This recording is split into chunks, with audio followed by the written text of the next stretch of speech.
Let's find out what's going on in the fast-changing world of technology for Mr. Luis Alvarez, the CEO of Alvarez Technology. Hi, Mr. Alvarez. Hi, Rebecca. So what should we be paying attention to this week? One of the most perplexing issues is the economic recovery from the recession of 2008 has been really anemic and has resulted in very inconsistent job growth.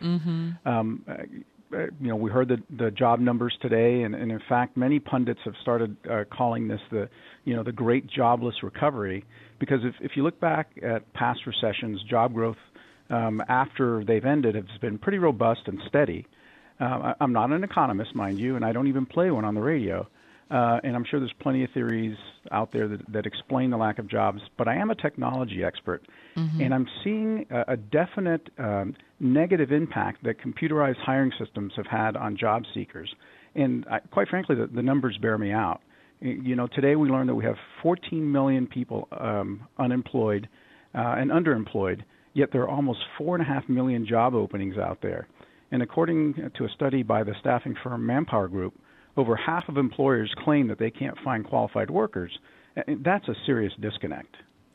That's really surprising. But, there could be a number of reasons for that. For example, there could be a gap between the skills that employers are looking for and the skills that are available amongst the applicants. Couldn't that be the case? Well, the skills gap is a real problem, and it's one that we're going to have to address as a nation, no doubt. But it still doesn't answer the question of why only 14% of employers a couple of years ago said they were having problems filling positions, and now almost half of employers think that they have a problem.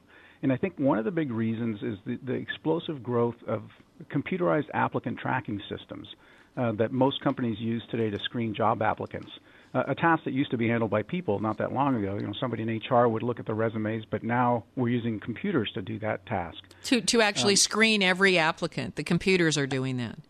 Absolutely, and the sophistication of these software applications have really made it so that employers now feel like they're empowered to create such specific requirements that they eliminate almost 99% of the people that are submitting resumes from contention at all. So what good is it to have a job that nobody can qualify for? Well, that's a great question. The Wall Street Journal reported that hiring managers are now piling up so many requirements for these jobs that it's impossible to find someone that meets them. And they talk about the owner of a temporary staffing company that he calls it looking for a unicorn. There's a story of a business that he worked with that received 25,000 applications for an open engineering position, only to hear from HR that none of the applicants were qualified. And can you just imagine, can you imagine how depressing it is for the applicants that they're applying for job after job and being told that they're not qualified when they may be, but the screening system itself is broken. Now, it sounds like you're saying that the software is replacing people in the hiring process to a large extent. So does this mean that if you're looking for a job, you should maybe do it the old-fashioned way and consider dropping off your resume in person? Well, absolutely. Building a relationship will trump a computerized applicant tracking system every time. Having said that, though, if you're looking for a job, technology can be your ally. If you're looking for employment, most people do little more than just upload their resumes to job boards, like Monster Jobs or someplace like that. And they hope that the keywords that they use as they upload their resume will trigger something and zip their resume off to a business that's posted a job that they're qualified for. But the sad fact is that at least 75% of resumes never get paired with a job opening because the keywords that the applicant is using don't match up with the keywords that the employer is looking for. So they just go into the stratosphere. They just disappear into the ether. Yep, absolutely. You have to do more than post your resume. You need to be actively searching those boards for jobs that fit your skills, even if your resume may not be going to those employers. And once you identify a job opening, call the company. Talk to the person making the hiring decisions. be active in your search and show them that you are somebody that can take the initiative when necessary. I do know what you mean. It's really easy to dismiss a resume that a person has emailed, but if you can get a conversation going, you can generally spark some interest. So what other advice can you give our listeners about how to use technology to their advantage when they're searching for a job? Well, you can't forget about social media. It's a very powerful way to network and leverage the relationships that you have online to help you with your job search. Let your online circle of friends know that you're looking for a job and what kind of skills you have and what kind of job you're looking for. Mm-hmm. A lot of businesses now are using social media on Facebook or LinkedIn to advertise job openings. So it's another way to see what's available. The web is also a great way to do research about a potential employer so that if you do get an interview, you can talk intelligently about the opportunity. There was a person that I hired who came into the interview without all the skills that we wanted, but she was very aggressive about asking for the interview. And then when she sat across from me, she knew what we did, who some of our customers were, and what kind of services we offered.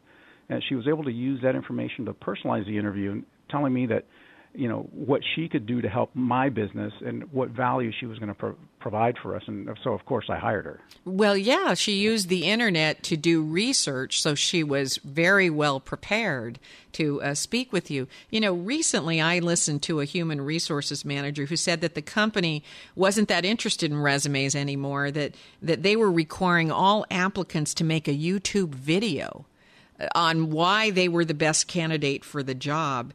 And they claimed that these videos were far more important along with testing. They had these strange tests with interesting questions like if you had 2 hours before you were going to die, what's the one thing you want to get done in the 2 hours? And really interesting questions like that combined with this YouTube video. It's very interesting how technology is being used to screen candidates for jobs these days. Well, yeah, video resumes, as they're called, is now a growing element of job seekers. It's a way if you are somebody who's articulate and presentable, how to differentiate yourself from somebody else who's looking for the same position. There was a study I think that I read about that 89% of employers agreed that if they had the option to get a video resume, that they'd prefer that over a paper resume. Is that a way to get around that keyword screening that's going on? Absolutely. It's a way to, a computer can't look at a resume, a video resume and make a decision about you. So somebody's going to have to look at that and interpret what you're saying and how you're saying it and how you carry yourself. So it's a great way to give a potential employer more information than just what you can put on a piece of paper or on an online application. Right. Well, we're out of time for today, but I want to thank you for sharing this insight into how technology is affecting not only how we apply for new jobs, but also how we get hired. And I know there are a lot of listeners out there who are looking for employment at this particular time, and I think your advice was priceless. Well, thank you, Rebecca. This is Louis Alvarez of the Alvarez Technology Group reminding everyone that when it comes to technology, forewarned is forearmed.